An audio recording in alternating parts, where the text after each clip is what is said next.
চলে যেতে চাই এবার রাজশাহীতে। সেখানে বর্ষবরণের আয়োজন কেমন হচ্ছে তা জানবো এবারে। সহকর্মী রাশিদুল হক রুশো সেখানে আছেন। আম,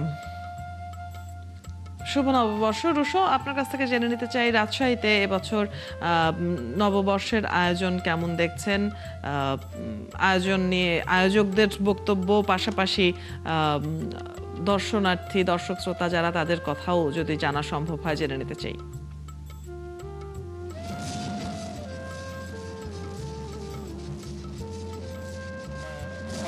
আমি এখন আছি রাজশাহীর যে সার্কিট হাউস রোড, এখানে যে বৈশাখী শোভাযাত্রা শুরু হয়েছে রাজশাহী প্রশাসনের উদ্যোগে। এখানে রাজশাহী জেলা প্রশাসনের উদ্যোগে শুরু হয়েছে। এখানে রাজশাহী বিভাগীয় কমিশনার, রাজশাহী রেঞ্জের ডিআইজি, রাজশাহী সিটি কর্পোরেশনের প্রশাসক সহ এখানে প্রশাসনের সব স্তরের ঊর্ধ্বতন কর্মকর্তারা এখানে উপস্থিত আছেন। আমরা একটু সরাসরি কথা বলে নিতে চাই রাজশাহী বিভাগীয় কমিশনারের সাথে। স্যার, শুভ নববর্ষ, আমরা সরাসরি যুক্ত আছি। আজকের দিনে কি বার্তা থাকবে আপনার? যে শুভ নববর্ষ সকলকে, রাজশাহী বিভাগের সকল নাগরিককে এবং সকল বাঙালি আমরা যারা আছি সবাইকে নববর্ষের শুভেচ্ছা। আমাদের পুরাতন ভুলভ্রান্তি, পুরাতন সকল কিছু আমরা ফেলে নতুন বছরের যাত্রা শুরু করেছি। আমাদের নতুন উদ্যমে আমরা নতুন দেশ গঠনে আমরা আত্মনিয়োগ করব। আমাদের রাজশাহীতে 2 দিন ব্যাপী সাংস্কৃতিক উৎসব আমরা শুরু করেছি। যে এগুলো হারিয়ে যাওয়া আমাদের আলকাপ গান, গম্ভীরের গান কিন্তু আমরা 2 দিন ব্যাপী এখানে করব। সবাইকে আমন্ত্রণ, ধন্যবাদ।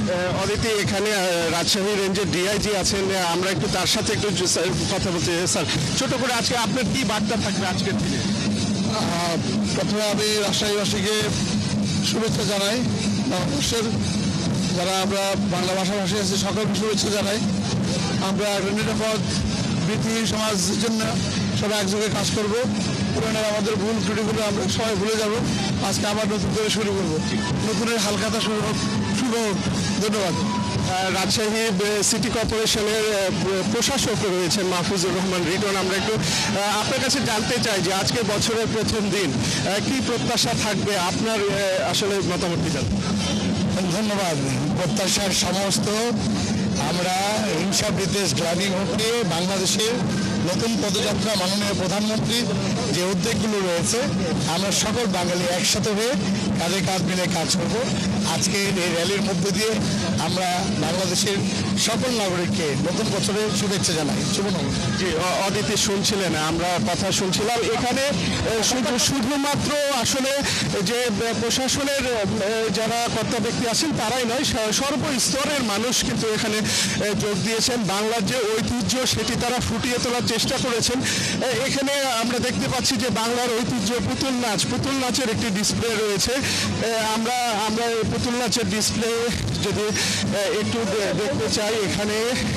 এছাড়াও বিভিন্ন বাংলার ঐতিহ্য, পালকি, তারপরে এখানে আমরা দেখেছি লাঙ্গল। এখানে যে সমস্ত ঐতিহ্যগুলো হারিয়ে যেতে বসেছে সেই ঐতিহ্যগুলো কিন্তু এখানে ডিসপ্লের মাধ্যমে তুলে ধরা হয়েছে। এবং তারা বলছেন সকলে যে আজকে বছরের প্রথম দিন নববর্ষ, তারা বাঙালির যে ঐতিহ্য সেটি তারা ধারণ করে, ভিতরে লালন করে তারা আগামীর পথে চলতে চান। আমরা একটু আপনার সাথে কথা বলতে চাই যে আপনার যে ডিসপ্লে এটি আসলে কি এটার মোটিভটা কি আসলে? খুব ভালো লাগছে যে সকালবেলায় উঠে আমরা যে মুঘল শোভাযাত্রা বের করেছি। আমরা চাই যে আগামী দিনগুলো যাতে আমাদের ভালো কাটে এবং ভালো থাকতে পারি, সেই আশায় আমরা শোভাযাত্রা বের করেছি। অদিতি, আমরা শুনছিলাম যে সবার আসলে ভেতরে একটি তাদের রুশো, আপনার মাধ্যমে আমরা রাজশাহীর আয়োজন সম্পর্কে জানছিলাম। দিনভর নানা আয়োজনের মধ্য দিয়ে নতুন বছরকে বরণ করার আনুষ্ঠানিকতা চলবে। আপনার কাছ থেকে নিশ্চয়ই আমরা পরবর্তীতেও জানবো। দর্শক সহকর্মীরা আমাদের সাথে যুক্ত হচ্ছেন। আমরা রাজশাহীর খবর জানছিলাম।